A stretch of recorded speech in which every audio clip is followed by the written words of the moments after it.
నమస్కారం city news కు స్వాగతం. కామారెడ్డి పట్టణంలోని గోసంగి కాలనీలో నివసించే శ్రీమతి పనేటి శారద తన కుమారుడు సింహాద్రి ఎట్ నరసింహ 10 సంవత్సరాలు మార్చి 6, 2026 తేదీన మధ్యాహ్నం సుమారు అర్ధరాత్రి 2 గంటల సమయంలో ఇంటి నుండి బయటకు వెళ్లి తిరిగి రాలేదని మార్చి 7, 2026 తేదీన కామారెడ్డి పట్టణ పోలీస్ స్టేషన్లో ఫిర్యాదు చేసింది. అదే సమయంలో ఆమె అన్న కుమారుడు కొడండం విజయ్ 9 సంవత్సరాలు కూడా ఇంటి నుండి బయటకు వెళ్లి కనిపించకుండా పోయినట్లు కుటుంబ సభ్యులు తెలిపారు. ఈ ఫిర్యాదు ఆధారంగా పోలీసులు కేసు నమోదు చేసి పిల్లలను వెతికే చర్యలు చేపట్టారు. అనంతరం దర్యాప్తు మరియు శోధన చర్యలలో భాగంగా కామారెడ్డి పట్టణంలోని రాజీవ్ నగర్ కాలనీలో ఉన్న ఒక చెరువులో 2 బాలుర మృతదేహాలు లభ్యమయ్యాయి. సమాచారం అందుకున్న వెంటనే పోలీసులు సంఘటనా స్థలానికి చేరుకుని మృతదేహాలను స్వాధీనం చేసుకుని పంచనామా నిర్వహించి పోస్టుమార్టం నిమిత్తం ప్రభుత్వ ఆసుపత్రికి తరలించారు.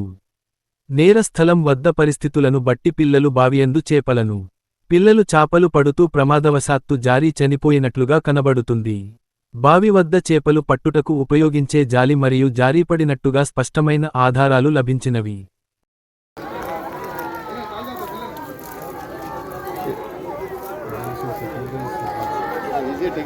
వాడు గుంజుతున్నాడు.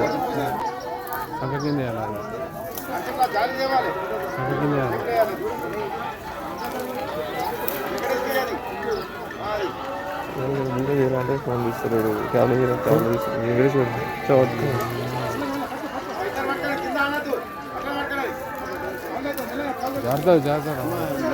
లోపల ఎట్లుంది ఇప్పుడు ఎట్లుంది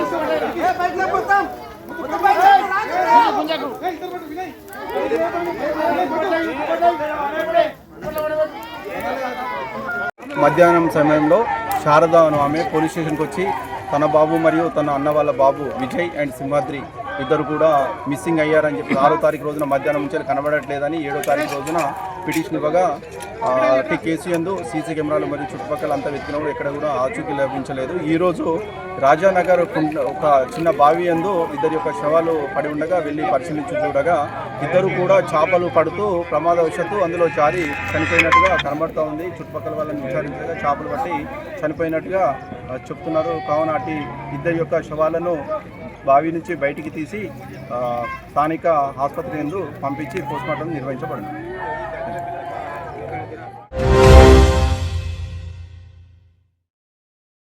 జీసీఆర్ చారిటబుల్ ట్రస్ట్ ఆధ్వర్యంలో ఉద్యోగ, విద్య, ఉపాధి, సామాజిక కార్యక్రమాలను ప్రారంభిస్తున్నాం. జీసీఆర్ ట్రస్ట్ వ్యవస్థాపకులు గడ్డం చంద్రశేఖర్ రెడ్డి అన్నారు. మీడియా సమావేశంలో జీసీఆర్ వ్యవస్థాపకులు గడ్డం చంద్రశేఖర్ రెడ్డి మాట్లాడుతూ ఈ నెల 22వ తేదీ ఆదివారం రోజు మెగా జాబ్ మేళాను కామారెడ్డి పట్టణంలోని పార్శిరాములు కళ్యాణ మండపం వద్ద నిర్వహించడం జరుగుతుందని తెలిపారు. ఈ జాబ్ మేళా ద్వారా IT, information, health, bank, under graduate, banking, pharmacy, service sector, marketing తదితర రంగాలలో ఉద్యోగ అవకాశాలు కల్పించడం జరుగుతుందని తెలిపారు.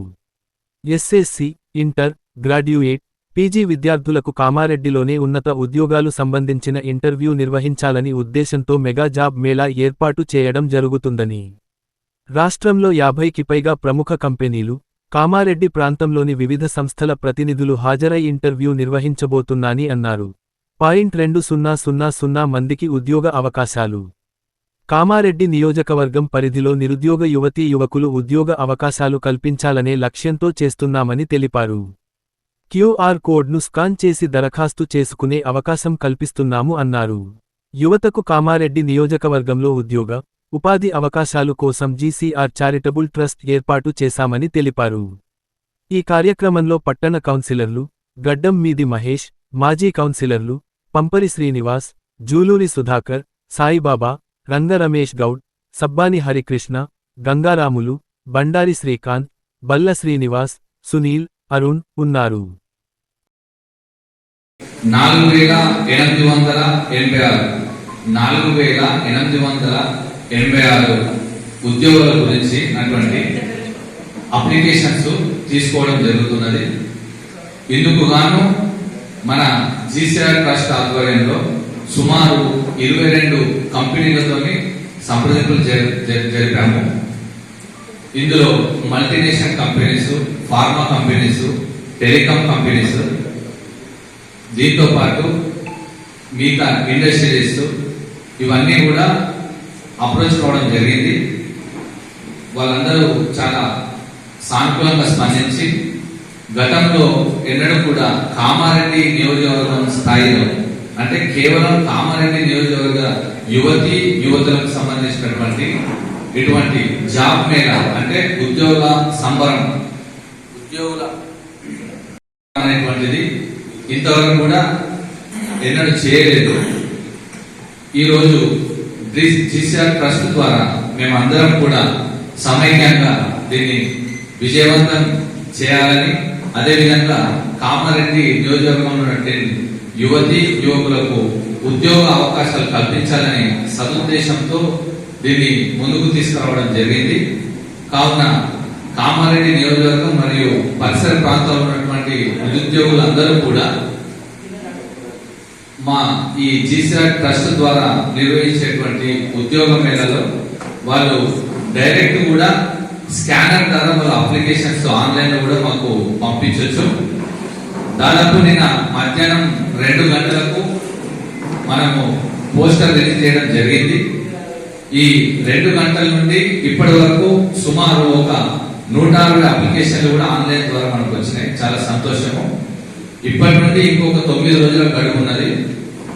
మనకు ఆఫ్లైన్ ద్వారా ఆన్లైన్ ద్వారా కూడా అప్లికేషన్ స్వీకరిస్తాము. మనకు మొత్తం సుమారు 2000 మంది నిరుద్యోగులు ఇందులో పాల్గొనేటువంటి అవకాశం ఉంది. కాబట్టి ఈ ఉద్యోగ మేళాలో నిరుద్యోగులు ఉద్యోగం రావడం వల్ల మధ్య తరగతి మరియు కింది స్థాయి కుటుంబాలు, వాళ్ళ కుటుంబ పోషణ అయినటువంటి భారమైనటువంటి కుటుంబాలు కూడా దీని ద్వారా లబ్ధి పొంది వారి యొక్క జీవనం మనుగడ స్థాయి మంచి విధంగా ముందుకు సాగాలనే ఆలోచనతోని ఒక చక్కటి సదుద్దేశంతో ఈ కార్యక్రమం అనేటువంటిది ఏ పార్టీలకు కానీ ఏ వ్యక్తులకు కానీ కుల మతాలకు అతీతంగా ఇది నిర్వహించడం జరుగుతుంది. కావున కామారెడ్డి నియోజకవర్గ యువకులందరూ కూడా దీన్ని సద్వినియోగం చేసుకోవాలి. ఇందులో 10th, inter, degree, PG, diploma, engineer, IIT ఎవరికైనా అవకాశాలు ఉన్నాయి. కాబట్టి దీన్ని అందరూ కూడా చక్కగా వినియోగించి ఈ కార్యక్రమాన్ని సద్వినియోగం చేసుకోవాలని చెప్పేసి అందరికీ కోరుకుంటున్నాము. దీంతో పాటు కామారెడ్డిలో ఇటువంటి నిరుద్యోగులకు సంబంధించినటువంటి ఉద్యోగ మేళ అనేటువంటిది గతంలో ఎన్నడూ కూడా జరపలేదు. మా జీసీఆర్ ట్రస్ట్ ద్వారా ట్రస్ట్ సభ్యులందరూ కూడా ప్రతి సంవత్సరం, ఈసారి ఒక 15 days లేట్ అయింది, ప్రతి సంవత్సరము ఫిబ్రవరి నెలలో కండక్ట్ చేస్తాము. ఈ ఏదైతే 2026లో చేస్తున్నామో అదే విధంగా 2027, 28, 29, 30 కంటిన్యూ కూడా ఈ జాబ్ మేళా అనేటువంటిది కంటిన్యూ చేస్తామని తెలియజేస్తూ ఈ అవకాశాన్ని కామారెడ్డి నియోజకవర్గ మరియు పరిసర ప్రాంతాల నిరుద్యోగులందరూ కూడా సద్వినియోగం చేసుకోవాలని కామారెడ్డి చుట్టూ ఔటర్ రింగు రోడ్డు నిర్మాణం 500 కోట్లతో, అలాగే CRIF central road infrastructure fund కింద 50 కోట్ల నిధులు కేటాయించాలని కేంద్ర రోడ్డు రవాణా మరియు రహదారుల శాఖ మంత్రి నితిన్ గడ్కరీ గారిని కలిసి విన్నవించిన కామారెడ్డి శాసన సభ్యులు శ్రీ కాటిపల్లి వెంకటరమణ రెడ్డి గారు ఈ సందర్భంగా ఆయన ప్రకటన విడుదల చేయటం జరిగింది. గతంలో 550 కోట్ల రూపాయల వ్యయంతో 54 కిలోమీటర్ల పొడవుతో కామారెడ్డి చుట్టూ ఔటర్ రింగు రోడ్డు విషయమై గతంలో కేంద్ర మంత్రి నితిన్ గడ్కరీ గారిని కలిసి స్థల పరిశీలన మరియు వ్యయం ప్రణాళికలు చేయాలని విజ్ఞప్తి చేసిన విషయాన్ని మళ్లీ గుర్తు చేస్తూ నియోజకవర్గంలో ఉన్న ప్రధాన రహదారుల పొడిగింపు, అభివృద్ధి గురించి మరియు నూతన రహదారుల ఏర్పాటు గురించి సెంట్రల్ రోడ్ ఇన్ఫ్రాస్ట్రక్చర్ ఫండ్ కింద లింగపూర్ నుండి టెక్రియల్ వరకు 50 కోట్ల నిధులు కేటాయించాలని మంత్రి గారికి విన్నవించినట్టు తెలిపారు. రింగు రోడ్డు పనుల ప్రణాళిక వేగవంతం చేయటానికి అధికారులకు ఆదేశించినట్టు 50 కోట్ల నిధుల కేటాయింపు విషయమై కూడా సానుకూలంగా స్పందించినట్టు తెలిపారు.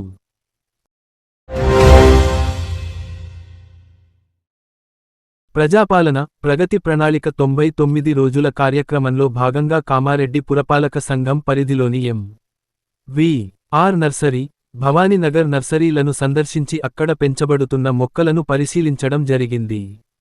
అనంతరం గోదావరి జలాల ఫిల్టర్ బెడ్ను సందర్శించి నీటి సరఫరాపై ఫిల్టర్ బెడ్ సిబ్బందిని విచారించడం, ఫిల్టర్ బెడ్లో నీటి సరఫరా చేయు మోటార్ పంప్ ఒకటి పనిచేయకపోవడాన్ని పరిశీలించి వెంటనే రిపేరింగ్ చేయించవలసిందిగా, ఈ వేసవిలో నీటి సరఫరాలో ఎటువంటి ఇబ్బందులు ఎదుర్కోకుండా చర్యలను చేపట్టవలసిందిగా అసిస్టెంట్ ఇంజనీర్ను ఆదేశించడం జరిగింది. ఇట్టి కార్యక్రమంలో municipal commissioner CH Rajender Reddy, assistant engineer Venu Prasad, horticulture incharge Akhtar Hussain మరియు ఇతర సిబ్బంది పాల్గొన్నారు.